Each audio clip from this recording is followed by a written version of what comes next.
আসসালামু আলাইকুম এভরিওয়ান, আমি আদনান হাসান। ফেসবুক কভার নিয়ে আমরা এর আগে যতগুলো ভিডিও আপলোড করেছি ভালো সাড়া ফেলেছেন এবং আমিও চেষ্টা করছি এর এপিসোডগুলো বাড়ানোর জন্য। এবং আজকের ভিডিওতে আপনাদের সাথে ভিডিওর শুরুতে যেমনটা দেখলেন এই ডিজাইনটা আপনাদেরকে তৈরি করে দেখাবো, যেখানে আপনারা চাইলে মাল্টিপল ছবি ইউজ করে সেখানে একটা লাইটরুমের প্রিসেট ইউজ করে আপনারা মূলত পিক্সেল ল্যাব যে অ্যাপটি রয়েছে সেটার মাধ্যমে আপনারা খুব ইজিলি আপনারা সেটাকে এডিট করে নিতে পারবেন। আর পিক্সেল ল্যাবের পিএলপি ফাইলের লিঙ্ক ভিডিওর ডেসক্রিপশন বক্সে দেওয়া থাকবে, সেটা আপনি ডাউনলোড করে আপনাকে পিক্সেল ল্যাবের নিয়ে কাজ করতে হবে।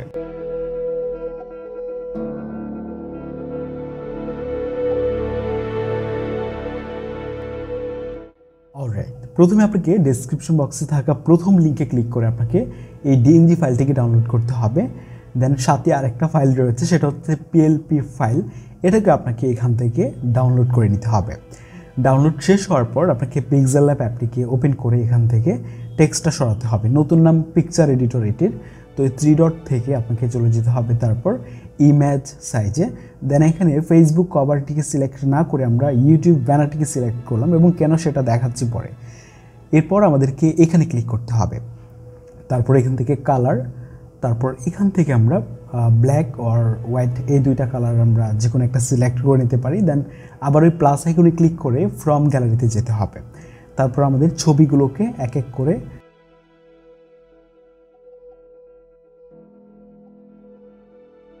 ছবিটাকে আপনি এভাবে সেট করে নিতে পারেন। হয়ে গেলে প্লাস আইকনে ক্লিক করে ফ্রম গ্যালারি থেকে পরপর 3টা ছবি এভাবে আপনি সেট করে দিতে পারেন।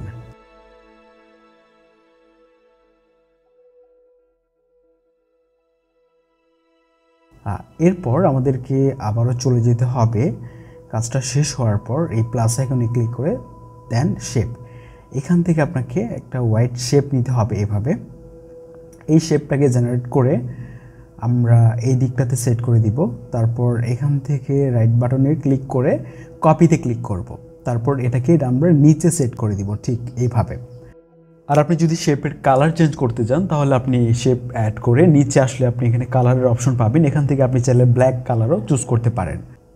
দেন আবার এখান থেকে আমরা এটাকে সেভ করে নিব। এখান থেকে আমরা কাস্টমে যে আলট্রা সিলেক্ট করে তারপর এখান থেকে সেভ টু গ্যালারি। তারপর আমাদের ফাইল ম্যানেজার থেকে পিক্সেল ল্যাব এখানে যে দেন এটাকে আমরা সিলেক্ট করে শেয়ারে ক্লিক করে এখান থেকে লাইটরুমে এটা আমরা অ্যাড করে দিব। এরপর আমাদের ডাউনলোড করা ডিএনজি বা প্রিসেট যেটা রয়েছে সেটাকে আমরা সিলেক্ট করে একইভাবে শেয়ার থেকে আমরা লাইটরুমে এটা অ্যাড করে দিব। তাহলে দুইটা ফাইল আমাদের ইম্পোর্ট হলো লাইটরুম অ্যাপে। এখান থেকে লাইটরুমে যে আমরা প্রথমেই ডিএনজি প্রিসেটটাকে এখান থেকে ওপেন করব। তারপর 3 ডট থেকে আমাদেরকে এটা কপি সেটিংস এখানে ক্লিক করতে হবে। দেন এখান থেকে আমাদেরকে ব্যাক করতে হবে। তারপর এটাকে আমরা ওপেন করব। তারপর আবার ওই 3 ডট থেকে আমরা পেস্ট সেটিংস এখানে ক্লিক করে দিব। তারপর এটা আবার এখান থেকে আমরা সেভ করে নিব লাইটরুম থেকে। ওকে, একইভাবে পিক্সেল ল্যাব অ্যাপটিকে আবার আমাদেরকে এখান থেকে ওপেন করতে হবে। দেন আমাদেরকে টেক্সটটাকে এখান থেকে রিমুভ করে নিতে হবে। ওকে, দেন এই 3 ডট থেকে আমাদেরকে চলে যেতে হবে ওপেন পিএলপি ফাইল।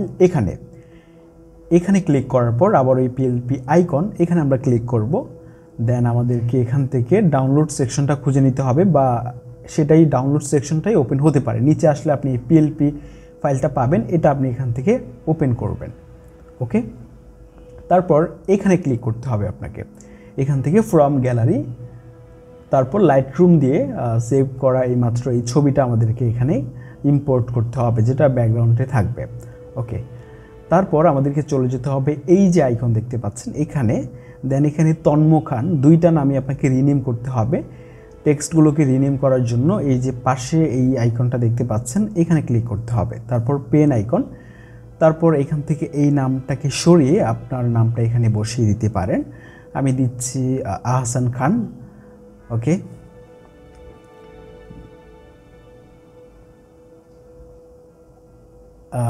এরপর আবার আমাদেরকে একইভাবে এই নামটাকে আমাদেরকে রিনেম করতে হবে। এটা হচ্ছে ওভারলে হিসাবে আছে, আমরা একইভাবে এটাকে আমরা রিনেম করে নিলাম।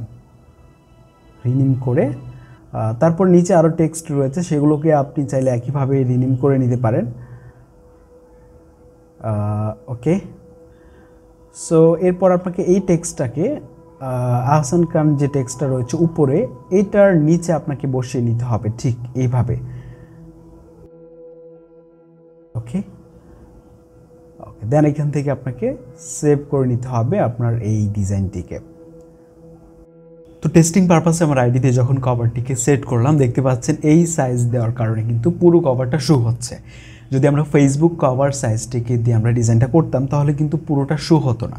এবং আপনারা চাইলে এই কভার ডিজাইনটিকে তৈরি করে আমাদের টেকবঙ্গ ফেসবুক গ্রুপে শেয়ার করতে পারেন। আমি আদনান হাসান আজকে এখানে সাইন আউট করছি, এবং আপনি চাইলে আমার সাথে ফেসবুকেও কানেক্ট হতে পারেন। আমার ফেসবুকের লিঙ্ক ডেসক্রিপশন বক্সে দেওয়া থাকবে। See you next episode. আসসালামু আলাইকুম।